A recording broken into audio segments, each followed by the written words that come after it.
Malay शीतल सस्य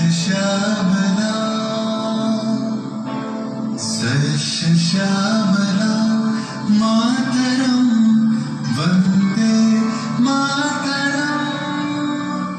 1908 সালের 11 August কিংসফোর্ডে বন্দে মাতরম বলার দোষে যে বালককে বেত মারার হুকুম দিলেন ব্রিটিশ সরকার, তারই পক্ষে দাঁড়িয়ে ক্ষুদিরাম বসু ও প্রফুল্ল চাকি সাহেবের ফিটান গাড়ি লক্ষ্য করে বোমা চালালেন মুজাফফরপুরে। সাহেব নিহত হলেন না, তবু নাবালক ক্ষুদিরামকে ফাঁসির হুকুম দেওয়া হলো। জননী গুণহ তুলে পক্ষে শান্তনবাস দেহ তুলে চোখে কাঁদিছে তব চরণ তলে 30 কোটি নরনারী।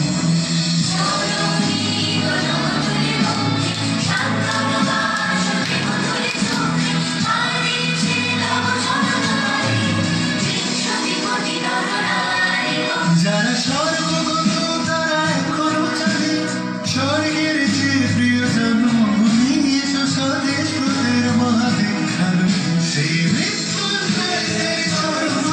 যারা জীর্ণ জাতির বুকে জাগালো আশা মৌনের মুখে জমালো ভাষা।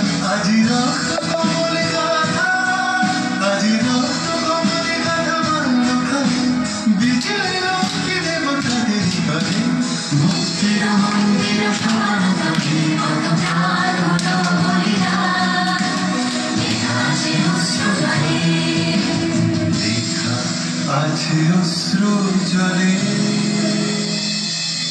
9 সেপ্টেম্বর 1915 ইংরেজদের সঙ্গে সম্মুখ সমরের স্বাধীনতা ছিনিয়ে নিতে অস্ত্র আনার পরিকল্পনা করেন যতীন্দ্রনাথ মুখোপাধ্যায়। বালেশ্বরের সঙ্গীদের নিয়ে জাহাজ থেকে সেই অস্ত্র নামাতে গেলে ইংরেজ বাহিনী তাদের ঘিরে ফেলে। বুড়িপালনের তীরে লড়াই বাঁধে বিরাট ইংরেজ বাহিনী বনাম বাঘা যতীন ও তার 4 সতীর্থদের। এককালে শুধু ভোজালি ঘাটে যিনি বাঘ মেরেছিলেন, সেই বীর সেদিন লুটিয়ে পড়লেন। আমি হাসি হাসি পড়ব ফাঁসি দেখবে ভারতবাসী।